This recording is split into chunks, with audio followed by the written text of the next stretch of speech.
Okay, here we are with direct derivative of a vector function. Alright, now we're actually getting into some vector calculus, and as you can see, I've crudely drawn this. I wrote this crooked as hell, so but basically that's not as important as what's going on down here. So actually, let me if I zoom in, it won't look so crooked, will it?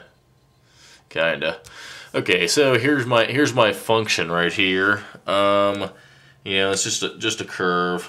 So basically what I've got right here is this vector here that connects these two is very important. The actual vector right there, okay, is I'm going to take this vector, I'm going to subtract this vector, and that's what I'm going to get. Because if you think about it, this might be kind of weird, but I'm just going to kind of draw it. If you go out here like this, well, that'd be negative r prime, or r of t, right?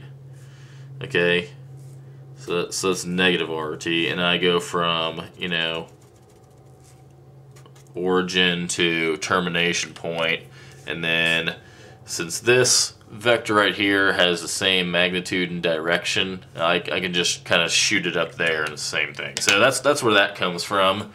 All right, so you know, it starts to kind of look a lot like back in Calc 1 when we had the secant line, and as x, here was x right here, here was a, and as x approached a, the line went like that. We're pretty good with that one. So the only difference is basically if we look at delta t and we take the limit of this thing as delta t goes to 0, well, this whole thing is going to approach r of t, right? So this is just going to shrink down this vector right here, and this thing is going to move that away, and eventually we're going to end up with